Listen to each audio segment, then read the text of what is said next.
Welcome to Bethel Online Education Hub. Learn anytime, anywhere. Don't forget to like, comment, share, and subscribe for more. Let's learn together, the Bethel way. Research 1, Lesson 12, Sampling Procedure and Data Collection. Sampling procedure is the methodical process used to select a representative subset of individuals or items from a larger population. So, sila yung magre-represent as samples ng isang research project. Key concepts in sampling procedure: probability sampling, a method where every member of the population has a known chance of being selected.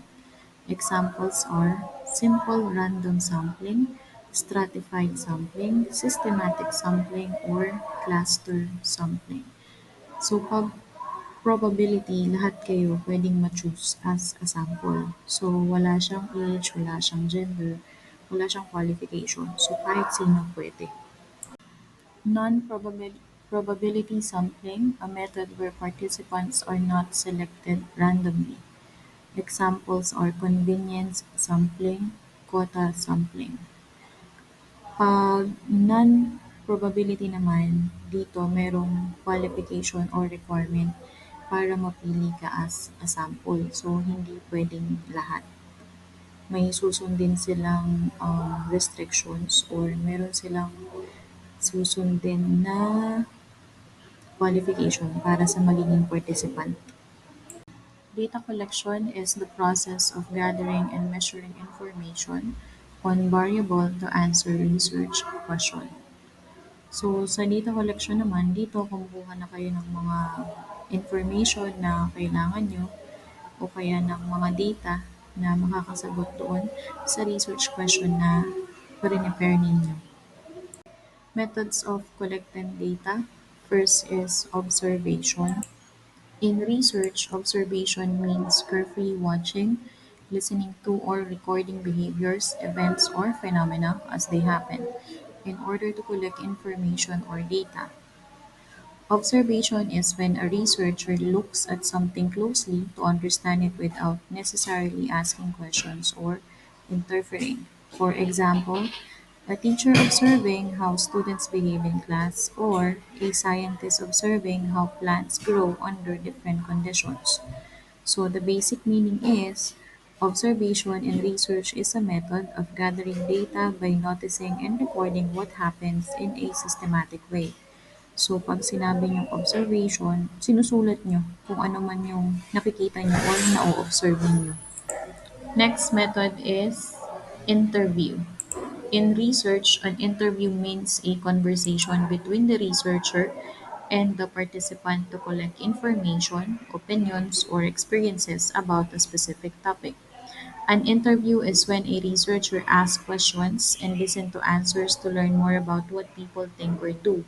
For example, a researcher asking teachers about their teaching method, or a doctor interviewing patients about their health habits. So the basic meaning is an interview in research is a method of collecting data by asking people questions directly and recording their responses. So ito yung kakausapin nyo na sila o kaya magtatanong kayo kung ano man yung tungkol dun sa questions ninyo, tapos isusulat nyo yung response nila. Third is survey questions. In research, survey questions are a set of questions given to people to collect information, opinions, or facts about a particular topic. A survey question is when a researcher asks people written or spoken questions to find out what they think, feel, or do. For example, how often do you use social media? Or do you agree that exercise improves mental health? So the basic meaning is survey question in research are questions designed to gather data for many people to understand their views, behaviors, or experiences. So, pag sinabi nating survey, nagbibigay kasi tayo ng mga papers para mag-interview. Tapos, laman ng papers na yun, yung mga questions para makakuha kayo ng data or information regarding sa topic ninyo. Next is focus group.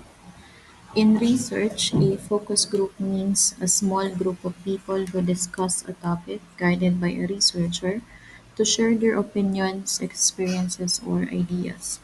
A focus group is when a researcher brings a few people together to talk about something and listen to what they say.